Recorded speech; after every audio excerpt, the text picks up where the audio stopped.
Hi guys, welcome to my channel. I'm Juliana. This video is going to center around high value habits that I think every woman and honestly every person should know and practice. So let's break down what makes someone high value. It definitely goes beyond what you look like and how you dress, even though honestly that is a factor. At its core, being high value means having self-respect and having a focus on personal growth. So why is it important to be high value? How we show up for ourselves sets the tone for how we show up for every area in our life. Acting in accordance to your highest self signifies an importance on self-worth and self-improvement, and this highest self will naturally embody certain inner qualities, things like self-confidence, empathy, ambition, and integrity. All these components to a high-value person, they are key ingredients to unlocking fulfilling relationships and personal growth. Respecting and valuing yourself is the foundation to any true glow-up, and most of these habits I'm going to talk about are mental shifts, because how we think and how we feel dictates how we act. We can want something in life, but only if we feel empowered to achieve it and think of positive and helpful thoughts in that area, only then do we tend to actually act. The first thing you need to do and can start doing right now is to set healthy boundaries on your time. We only have a finite amount of time, which makes it our most valuable asset. I think one of the best mental shifts you can make is truly thinking about your time as money. You want to spend your time money on what will give you the biggest return, and you can measure return by what will give you the most fulfillment. So just like how if you spend money on one thing, you won't have that money to spend on another. Whenever you say yes to a time commitment, you're always saying no to spending time on something else. Now this can kind of sound like common sense, but if we start to measure things based on what will bring fulfillment and what won't, it becomes more important on what we choose to spend our time money on. Okay, now when I say fulfilling, this is going to look different for every person, and it doesn't have to mean monetary gain. Spending more quality time with your children or your family, these won't necessarily generate money in your bank account, but it'll make you wealthy in other areas of your life that do bring fulfillment. And by being picky about where you want to spend your time money, you signal to others as well as yourself that you are expensive. Just like how you aren't willing to waste money on material things that don't improve your life, refusing to spend your time on toxic things and people, these boundaries show that you value yourself. Whatever we choose to look at consistently, our brain processes as being important in our life. In other words, whatever we focus on will grow. From here, we can really look at our life and see where we want to grow and which relationships we want to build. So the first thing you can do is identify what's currently not serving your goals. This could be certain people,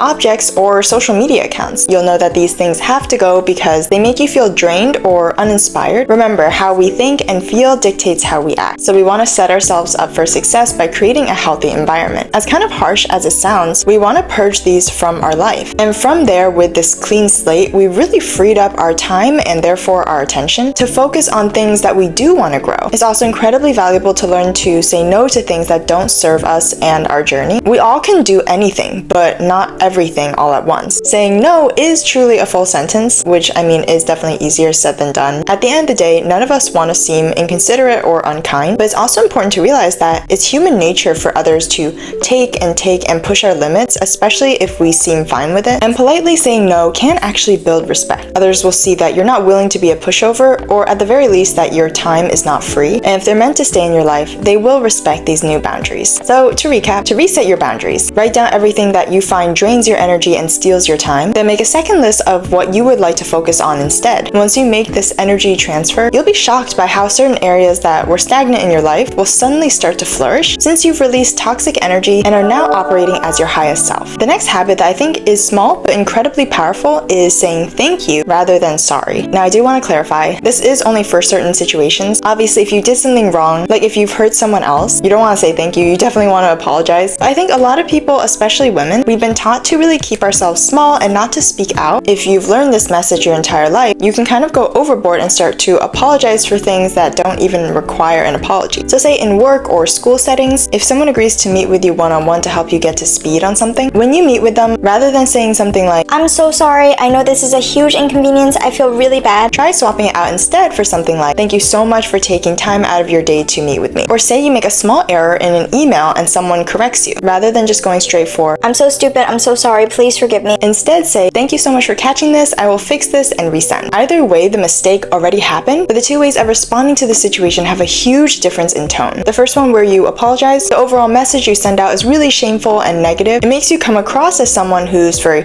fearful and maybe has lower self-esteem, which is ultimately what the other person will absorb and perceive you as. We're social creatures, so we naturally mirror whatever we interact with. If you focus on the negative in the situation and are overly apologetic, the other person may actually come away remembering you negatively because of that interaction. Whereas if you thank them for their time or are grateful that they they identified a way for you to improve, you acknowledge your appreciation for their most valuable asset, which is time, and create an overall happier, more assertive atmosphere for the meeting overall. I believe feelings are more powerful than words because they're more primal. You can listen to a song in a foreign language, and even if you have no idea what they're saying, you can often identify if it's a happy or a sad song. We can really send out positive vibrations to others when we interact with them, not only for their sake, but ours as well. Speaking positively and assertively will raise the respect that we have for ourselves. Now, another high-value habit you need to prioritize is improving your self-care. The habits you make every single day make the largest impact, and our daily choice to commit to ourselves is best seen through our self-care. Have you ever noticed that when you're in a rut, your room tends to get messier, maybe you don't shave as often, and you don't go to work out as consistently? We can't decide when life will throw us a curveball. It's really not up to us to predict if something bad is going to happen in our life, so we want to focus on what we are in control of, which is how we feel and how we react. So if life starts to kind of get out of control and you fall into a rut, one of the most actionable things you can do to get out of a lower mental state is to practice self-care. A little TLC, if you will. But seriously, you can practice self-care at any state of mind. You don't have to start out by liking yourself or even be in a good mood. Self-care habits themselves have the power to create this mental shift and put you in a higher mental space. You don't have to feel worthy to start practicing these habits at first, but as you continue to do them, you show your brain and your subconscious that you are worthy and someone who requires good treatment. From there, you'll intrinsically start to grow trust and confidence in yourself. But I mean, what even is self-care anyways? There's so many different ways to practice self-care. It's kind of an umbrella term. At the foundation, you want to make sure you have the basics covered. So every morning, make your bed, brush your teeth, and wash your face. These are non-negotiable and will just make you feel like you started the day off correctly. Choose a cute outfit the night before, so you don't have to scramble and worry about finding what to wear in the morning. You want to bathe regularly and develop a skincare routine that protects and moisturizes your skin. I think a self-care habit that's super powerful is practicing mindfulness. Personally, I like to practice mindfulness whenever I'm commuting somewhere, like if I'm on the train or walking somewhere. I have to get to my destination anyway, so it blends seamlessly into my day. During this time, I focus on only the song that I'm listening to, or practice being hyper aware of all the things and people around me. I mean, if you're a girl, that should be the default mode, but you know what I mean. Prioritize spending time in the present moment. This is absolutely key to prevent you from spiraling about